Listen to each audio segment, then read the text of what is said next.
of the following expression are polynomial in one variable and which are not. State the reason for your answer. कह रहे हैं कि इसमें जो दिए गए क्वेश्चंस हैं कौन सा वन वेरिएबल का है, ठीक, और कौन से नहीं है ये बताइए और रीजन बताइए। तो इसमें क्या है बेटा, फर्स्ट देखो, इसमें केवल x का वेरिएबल है, ठीक, पॉलिनॉमियल है और वन वेरिएबल का है, ठीक। तो फर्स्ट का फर्स्ट पॉलिनॉमियल और क्या है, पॉलिनॉमियल है और किस क्या है बेटा, वन वेरिएबल का है, ठीक है। मतलब मोनोमियल। हाँ, तो मोनोमियल नहीं बोल सकते, मोनोमियल में केवल एक रहता है। वन वेरिएबल की बात की, वेरिएबल देखो ये वेरिएबल होते हैं, तो ये क्या है, केवल वन वेरिएबल का है। डन, समझ में आ रहा है कि नहीं कि हम क्या कहना चाहते हैं। हाँ, ये वन वेरिएबल का है।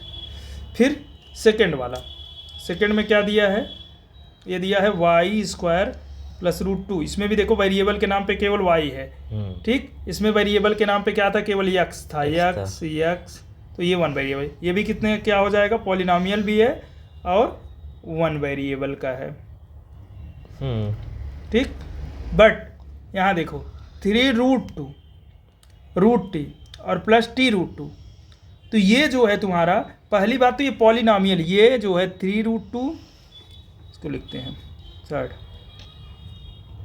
3√t + t√2, इसको लिखेंगे तो क्या हो जाएगा, 3t² + √2t है तो वेरिएबल, लेकिन इसकी पावर कभी भी पॉलिनॉमियल की पावर n टाइप की होती है, एक नेचुरल नंबर होती है। अच्छा, क्या होती है, नेचुरल नंबर। सो इसे हम क्या कह सकते हैं, ये नॉट पॉलिनॉमियल, मतलब जो ये पॉलिनॉमियल है, हाँ, मतलब जिसकी पावर वो नेचुरल नंबर में होनी चाहिए, ठीक।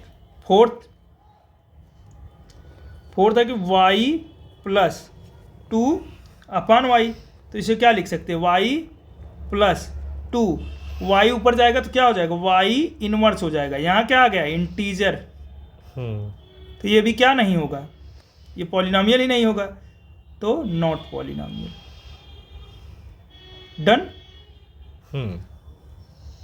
फिर फिफ्थ, x⁻10 + y⁻3 + t⁻50, सारे नेचुरल नंबर हैं, सारे नेचुरल नंबर हैं। One variable, two variable, three variable, अलग अलग हैं, x अलग, y अलग, t अलग, तो कितने वेरिएबल हुआ, polynomial with 3 variable, polynomial with 3 variable. Done. तो ये जो है हमारे, पहला क्या था, वन वेरिएबल का था, क्योंकि x के टर्म में थे, वेरिएबल के नाम पे x था। ये इसमें वेरिएबल के नाम पे y था, कांस्टेंट कोई भी हो नहीं, बट यहाँ पे √t आ गया, √t² नेचुरल नंबर नहीं था, ये बन जाता था हमारा क्या, रेशनल नंबर। तो यहाँ पे क्या हो जाएगा, वो डिस्कार्ड हो जाएगा, ये पॉलिनॉमियल ही नहीं होगा। ये y/2y इनवर्स यहाँ इंटीजर बन जा रहा था, तो इसलिए ये ध्यान रखना है कि ये चीज़ें लिखनी है। फिर ये x, y, t तीनों 3 वेरिएबल हैं, तो 3 वेरिएबल का एक क्या हो जाएगा, पॉलिनॉमियल हो जाएगा। डन। आगे बढ़ते हैं।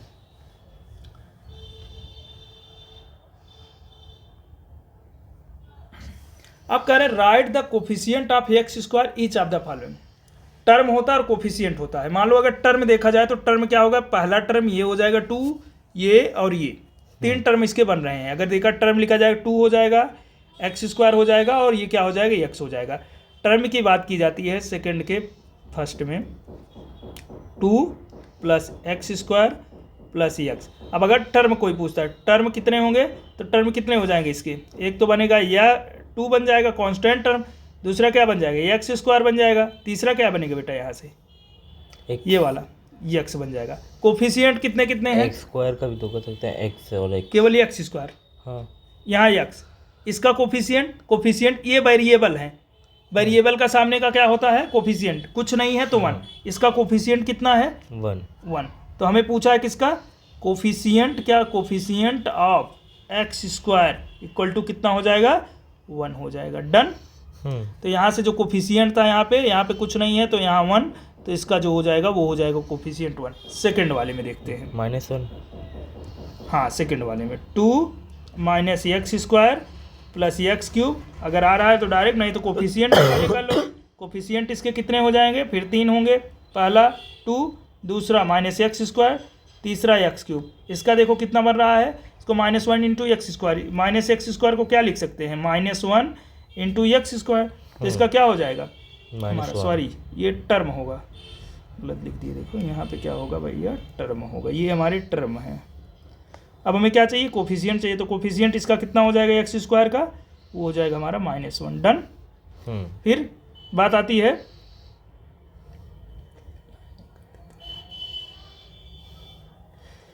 ठीक, ये हो गया सेकंड। थर्ड में क्या है, क्या कहा है, π/2 और एक्स स्क्वायर प्लस एक्स। इसका पहले क्या करेंगे, टर्म में अगर कर लो तो टर्म 2 बनेंगे। कौन कौन से, π/2 एक्स स्क्वायर और यहाँ क्या लिखेंगे एक्स। 2 टर्म बन गए। कोफिशिएंट क्या बन जाएगा, हमें किसका चाहिए, केवल एक्स स्क्वायर का चाहिए। तो एक्स स्क्वायर के साथ में कौन सा है, π/2, तो इसका क्या हो जाएगा π/2 हो जाएगा। डन। तो इसका क्या हो जाएगा, यहाँ से देखेंगे ये बन जाएगा π/2। इसका देखेंगे तो यहाँ से बन जाएगा, ये माइनस में बनेगा तो -1, इसका 1 हो गया। इसमें देखेंगे, इसमें क्या हो जाएगा, ये है फोर्थ में क्या हो जाएगा, √2x और फिर √2x -1। टर्म तोड़ेंगे, ठीक है तोड़ देते हैं, क्या बनेगा, रूट में 2x और यहाँ पे -1।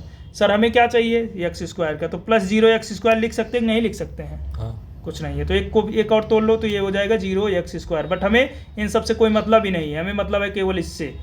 कोफिशिएंट ऑफ एक्स स्क्वायर कितना हो जाएगा, 0 हो जाएगा 0। यही हमारा क्या हो जाएगा, इसका आंसर हो जाएगा। ठीक, इसका कोफिशिएंट π/2, तो इसको हम यहाँ पे ही बढ़ा के क्या लिख सकते हैं, +0 एक्स स्क्वायर। तो इसका कोफिशिएंट क्या हो जाएगा, यही हो जाएगा, इसका कोफिशिएंट हो जाएगी। ये क्या है, इसका कोफिशिएंट है। डन। ये क्या है, इसका coefficient. Done. Give one example is of the binomial of degree 35 and the monomial of the degree 100। कोई एक एग्जांपल लिख देना, बायनोमियल हो, ठीक है, जो कि कितने डिग्री का हो, 35। बायनोमियल जिसमें केवल 2 टर्म होते हैं। ठीक, ठीक है। तो बायनोमियल यहाँ से हो गया।